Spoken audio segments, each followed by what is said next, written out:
तो नवरीचा बाप वरवर मनाने सांगतो, दादा माझ्या पोरगीचं लग्न आहे रे.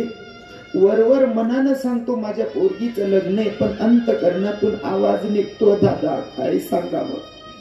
अरे काय सांगावं दादा, मी माझा स्वतःचा काडीच कापतोय, परक्या व्यक्तीला दान करतोय ज्या पोराला मी बघितलं सुद्धा नाही.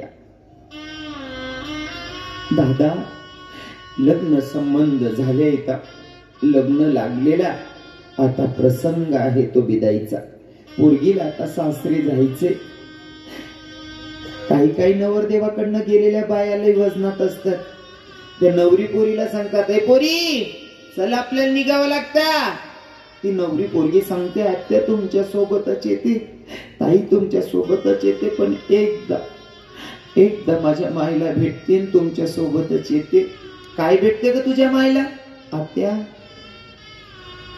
नवीन घरात येते, सासू सोबत सासऱ्या सोबत दीर असतील, देराणी असेल, जेठ असेल, जेठाणी असेल, ननंदबाई असतील, कोणासोबत कसा व्यवहार करावा एकदा माझ्या माईला भेटते, तुमच्या सोबत येते. आत्या पोरगीची बॅग तयार आहे.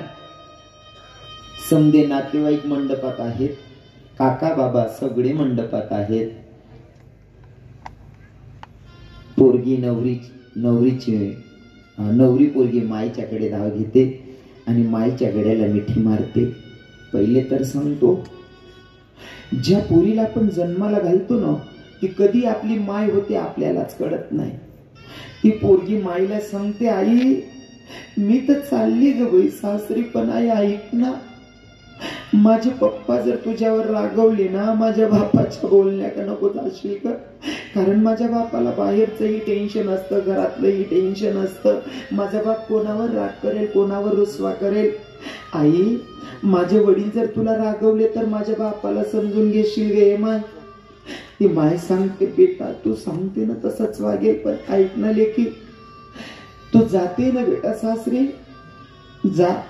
दिल्या घरी सुखीरा, सासू सासऱ्यांना आई वडील समज. असं कोणतंच काम करू नको ज्याच्याकडे तुझ्या बापाची मान खालती जाईल, माझी मान खालती जाईल. असं वागून दाखव, तुझ्याबद्दल आम्हाला स्वाभिमान वाटलं पाहिजे. दादा मायला भेटलं गेलं. मंडपाच्या कोपऱ्याला चिमुकली बहीण उभी आहे. बहिणीच्याकडे धाव घेते. लहानी बहिणी बहिणीच्याकडे धाव घेते, बहिणीच्या गड्याला मिठी मारते, बहिणीला सांगते, दीदी सारखी सारखी सावली सारखी माझ्या मागं पुढे हिंडायची राणी, जर का तुझी आठवण आली ना बाई, हातातला घास हातात आणि घशातला घास घशातच राहील ग दीदी, कशी जगेल मी तुझ्या वाचून.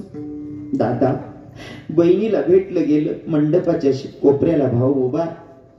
भावाच्याकडे धाव घेते, भावाच्या गड्याला मिठी मारते, भावाला सांगते, दादा माझ्याकडनं जर तुला मारलं गेलं असेल ना राजा, ती या बहिणीला तेरी वास्ते में काना घर छोड़िया गई, तेरे वास्ते में काना घर छोड़िया गई,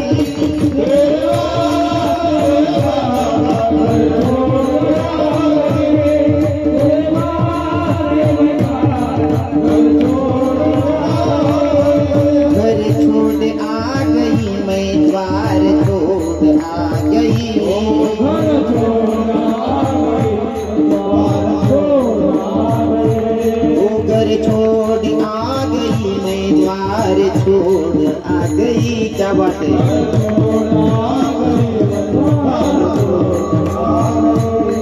तेरी बात में घर छोड़ आ गई, तेरे बात में घर छोड़ आ गई।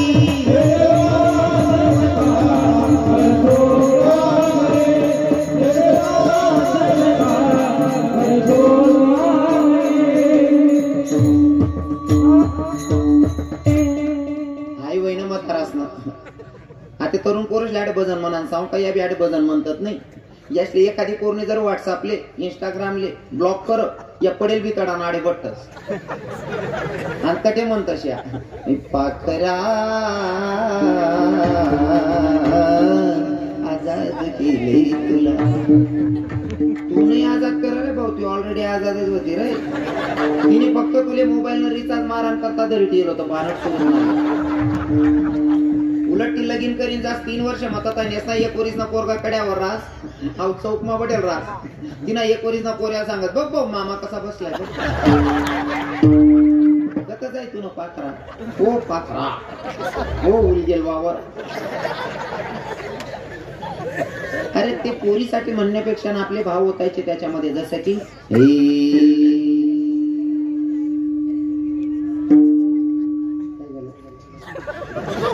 नहीं ना हे नादा ये दिल मेरा अब ये मेरा ना रहा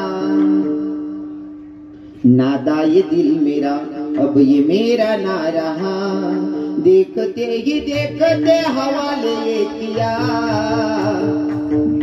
कानया